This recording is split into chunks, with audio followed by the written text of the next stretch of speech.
voilà, bon. Ça c'est le type de scie qu'on rencontre facilement en Europe, hein. Ça s'exporte très bien. Donc c'est une scie japonaise qui est faite par une grosse société qui s'appelle Tajima. L'avantage de ce genre de système, c'est que c'est un système où les lames sont interchangeables. On achète la poignée et puis après on peut prendre les lames qui correspondent au travail qu'on veut faire.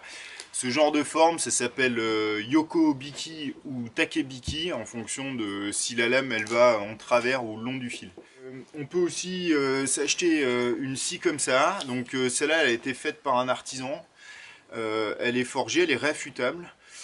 C'est ce qu'on appelle une ryoba parce que y a les deux types de coupes qui sont juxtaposés sur une même lame.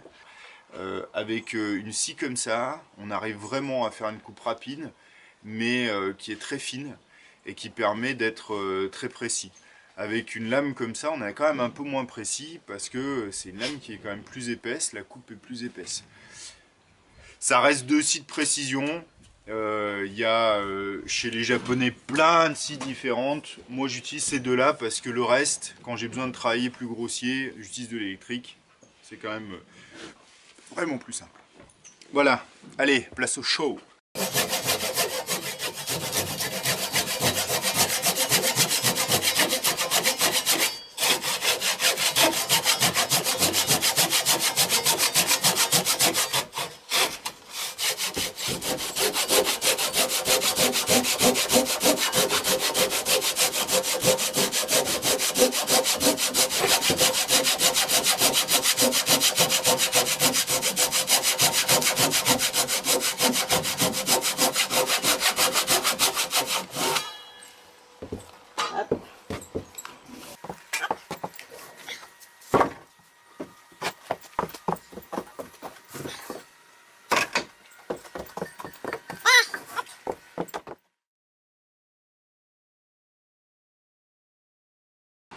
Ça c'est des outils de marquage japonais, donc ça c'est la version moderne du Sumitsubo, qui est le pot encrier, quoi, le pot d'encre en japonais.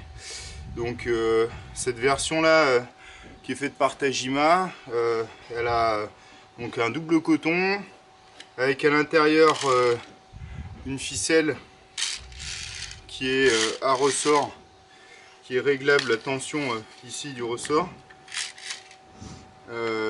On met la longueur qu'on veut de cap, donc là moi j'ai 30 mètres. Et puis avec ce petit élément là on peut appuyer sur la mousse pour répandre l'encre. Et puis on peut utiliser un sumisashi qui est... donc sumi c'est l'encre en japonais.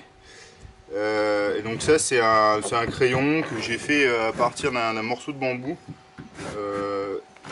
Au début j'étais un peu sceptique mais en fait ça marque très bien. Sur le bois, ça reste, c'est plus lisible que le crayon de papier. Alors moi j'aime bien. Alors après c'est sûr que quand on vient d'en mettre une grosse quantité, ça fait un trait qui est épais, mais voilà. Alors il y a deux côtés, un pour écrire grossièrement et puis l'autre pour tracer des traits. Donc on reprend, on se réaligne avec